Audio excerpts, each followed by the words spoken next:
Levite of the family of Korah, the grandson of Obed-Edom and the son of Shemaiah. He served as a gatekeeper at the house of Jehovah.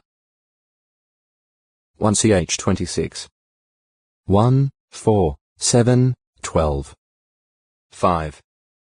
Father of a certain Azariah, one of the chiefs of hundreds who helped high priest Jehoiada to overthrow Queen Athaliah so that Jehoash could be installed as king.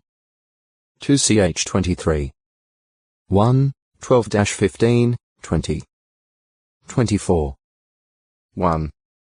Obed-Edom meaning servant of Edom. 1. A Gittite at whose home the Ark of the Covenant was kept for 3 months after its upset and the accompanying death of Uzzah. For the duration of its stay there, Obed-Edom and his household were blessed by Jehovah, and when David learned of this he took it as an indication that Jehovah favored bringing the sacred chest onto Jerusalem. 2 6. 10-12. 1 Ch 13. 13, 14. 15. 25. Obed-Edom was a Gittite. Normally this term designated a Philistine of Gath, but it can also refer to someone from Gath-Rimmon, Levite city and Dan assigned to the Kohathites. Jos 21. 20, 23, 24 entrusted as he was with the care of the ark, he had to be a Levite and hence must have been a Gittite from Gath-Rimmon rather than a Philistine Gittite from Gath. The name Obed-Edom is found a number of times among Levite musicians and gatekeepers of the Davidic period. There are at least 2 such individuals referred to 1 Ch 15. 21, 24. 16. 38, but beyond this it is impossible to determine whether the several other texts refer to either of these, or to still other contemporary individuals. Thus, Obed-Edom, the Gittite, may possibly be the same as either No. 2 or No. 3. 2. A musician and gatekeeper in the procession that brought the ark to Jerusalem. 1 Ch 15. 18. 21 He was likely the musician who continued to serve before the tent of the ark in Jerusalem. 1 Ch 16. 4, 5, 37, 38 A possibly the same as number 1. 3. A gatekeeper in the same procession. 1 Ch 15. 24 He may also have been the son of Jeduthun. 1 Ch 16. 38 Be possibly the same as number 1 or No. 4. 4.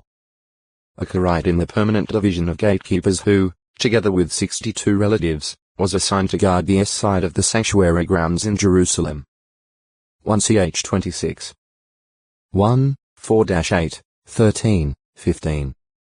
See No. 3. 5.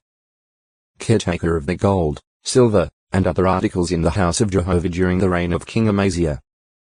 When Jehoash of Israel invaded Jerusalem sometime between 858 and 844 BCE these goods, and possibly Obed-Edom himself, were all taken off to Samaria.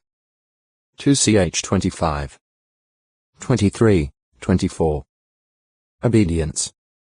The submitting to authority, the doing of what is commanded, the complying with what is required, or the abstaining from what is forbidden. In the Hebrew scriptures the thought of obedience is expressed by shah-middle-ma, meaning, basically, hear or listen. Thus, at times shah-middle-ma refers to simple hearing, becoming aware of something through the auditory senses. Ge 3. 10. 21. 26. 34. 5 But when what is spoken expresses will, desire, instruction, or command, then the sense of the Hebrew term is that of paying heed to or obeying the one speaking. Adam listened to his wife's voice, that is, acceded to her desire that he join her in eating the forbidden fruit. Ge 3. 17. Compare 21. 12. Joseph refused to listen to the importunities of Potiphar's wife. Ge 39. 10 King Saul feared the people and so obeyed listened to their voice, overstepping God's order in doing so. 1 Sa 15.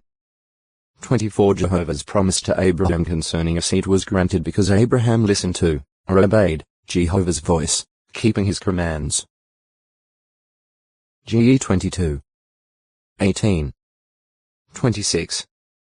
4, 5. Compare Heb 11. 8. See.